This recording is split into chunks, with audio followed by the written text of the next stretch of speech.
kanila dahil sila ay patuloy na iniibig ng ating Panginoon sa kanilang pagsilang. No? At ito yung pinakamahalaga nilang yung sila ay binigyan ng Panginoon ng buhay. Kaya naman mga kapatid, hinihilingan ko si Brother Lolo para po sa panalangin, pasasalamat sa ating may kaarawan ngayong December. Kasi nyo, December at January.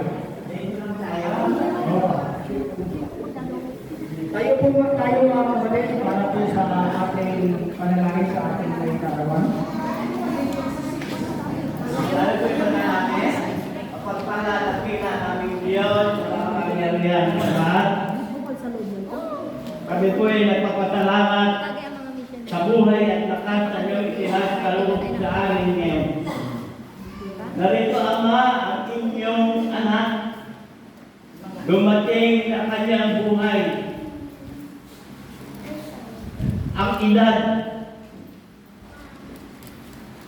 na dapat ay wala na sana kami sa mundo, ngunit alam-alam sa inyong pag-ibig.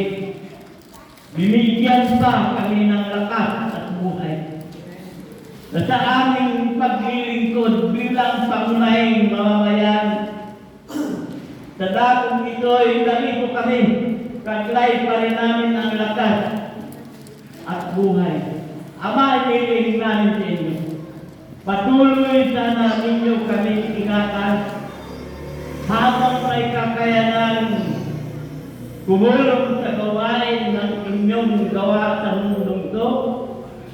Bigyan pa ninyo kami ng lakas sa aming mga edad na dapat ay kapustan katulad ng kapanahunan ito. Ama, maraming salamat at sana ang lahat ng kapatiran na nandito ngayon, Panginoon, bigyan mo kakalooban ng mahabang buhay. Sana'y maabutan pa kami ng inyong kalawang pagdating. Ito po ang aming pag-asa na sa aming pananampalataya ay ipagkaloob mo ang mapagpalat mahalagang benediction. Ito po ang aming hiling sa pangalan